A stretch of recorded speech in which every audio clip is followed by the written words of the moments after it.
Welcome दोस्तों। जल्दी से क्रिप्टो मार्केट की एक अपडेट आपको दे देते हैं।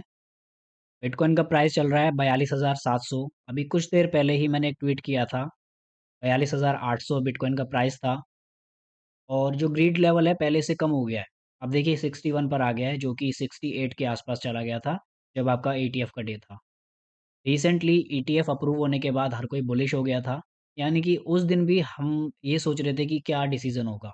अगर नेगेटिव में आती है तो बहुत भारी क्रैश आएगा।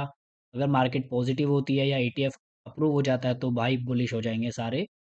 और क्या पता ऑल टाइम हाई भी लग जाए। लेकिन अप्रूवल के सेम डे कुछ नहीं हुआ, नेक्स्ट डे थोड़ा सा हमने पंप देखा।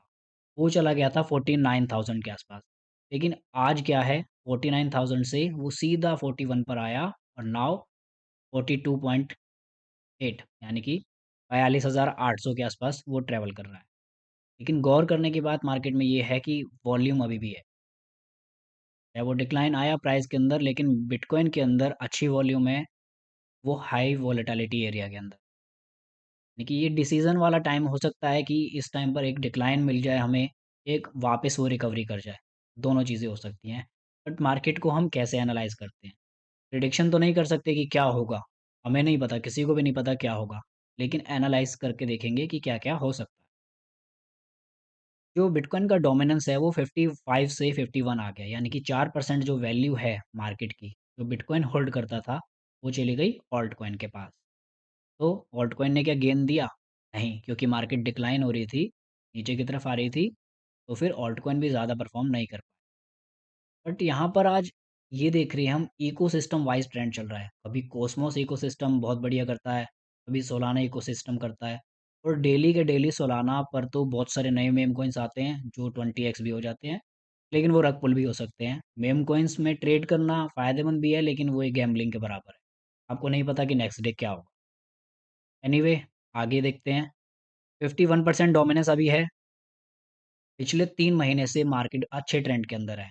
जिसने भी बढ़िया तरह से ट्रेडिंग करी होगी तो बहुत प्रॉफ़िट बनाया होगा उसने, क्योंकि कॉइन्स 50x भी, 20x भी काफ़ी सारे गए।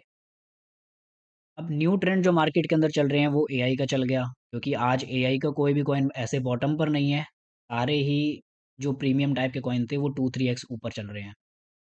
लेयर 2 का बहुत अच्छा ट्रेंड चल रहा है। मार्केट में कम से कम 40 तरह के L2 आ गई है। आज भी मानता नेटवर्क एक लिस्ट होने जा रहा है, वो भी L2 है। तो उसका इकोसिस्टम बहुत बड़ा नहीं है, क्योंकि नेटिव मानता पर 2-3 प्रोजेक्ट ही बने हैं और जो कि अभी लिस्ट भी नहीं हुए। अच्छा, RWA मेम कॉइन। आज सुबह ही ना मैंने एक ट्वीट देखी, जिसके अंदर RWA को मेंशन कर रखा था। जो ETF अप्रूव है ना, उन कंपनीज़ के द्वारा ट्वीट आ रही हैं कि वो क्रिप्टो को लेकर बड़ी बुलिश हैं। उन्होंने एआई के ऊपर मेम कॉइन, इवन RWA के ऊपर भी लिखा हुआ था। तो ये सेक्टर पर आप नज़र रखना, आपने अपनी एक वॉच लिस्ट बनाना। गेमिंग की अलग, RWA की अलग, डीप इन नया सेक्टर बन रहा है, मतलब एक नया नैरेटिव बनाया उन्होंने। क्योंकि जो आपके एग्जिस्टिंग प्रोजेक्ट है ना, वही डीप इन रिलेटेड टेक्नोलॉजी को बिल्ड कर रहे हैं। अब हमें कंसीडर क्या करना है, मार्केट को देखना कैसे कैसे है कि कहाँ मार्केट जा सकती है।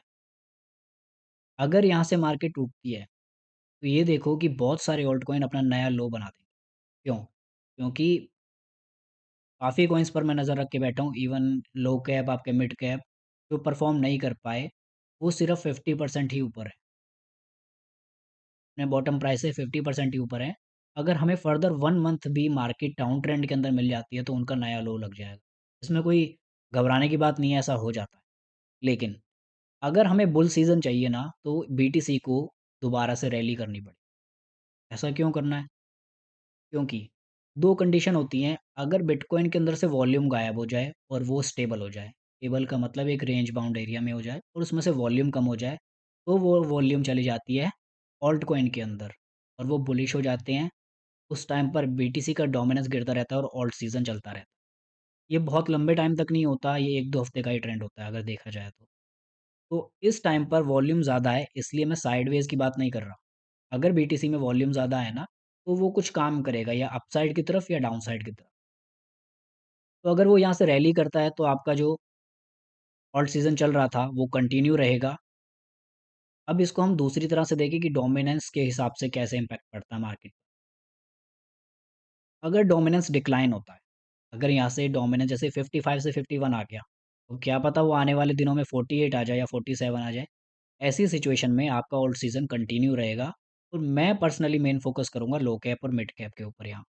कि बिग कैप ने, लार्ज कैप ने हमें काफ़ी ज़्यादा गेन दे दिया और वो काफ़ी अच्छे एरिया में चले गए।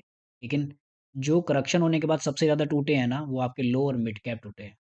तो मैं वहाँ फ़ॉलो करूँगा अगर डोमिनेंस डिक्लाइन होता है। इस पर आप नज़र रखिए, इसको समझने की कोशिश करिए कि कैसे रिलेट करता है मार्केट से ये।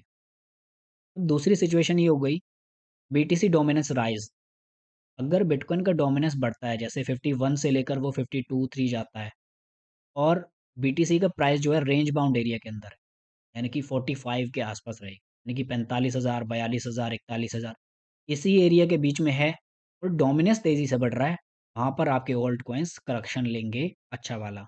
जैसे 2-4 दिन पहले आपने देखा था, ईटीएफ अप्रूव होने से पहले मार्केट वहीं की वहीं थी, लेकिन ऑल्ट कॉइन बिना मतलब गिरते जा रहे थे, बिना मतलब गिरते जा रहे थे। बिटकॉइन नहीं गिर रहा, ऑल्ट कॉइन गिर रहे थे। तो ऐसी टाइम पर ना डोमिनेंस ग्रो करता है, यानी कि ऑल्ट कॉइन का पैसा बीटीसी के अंदर आता है।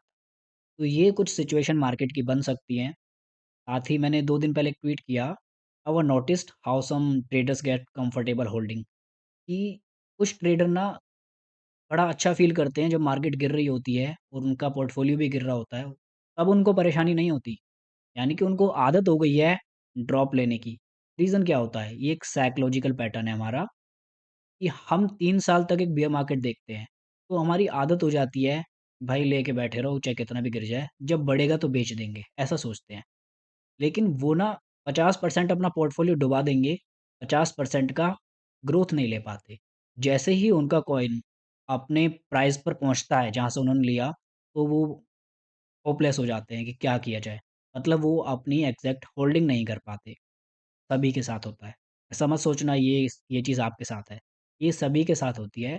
तो इस चीज़ से बाहर निकलने के लिए आपको स्ट्रैटेजी बिल्ड करनी होती है।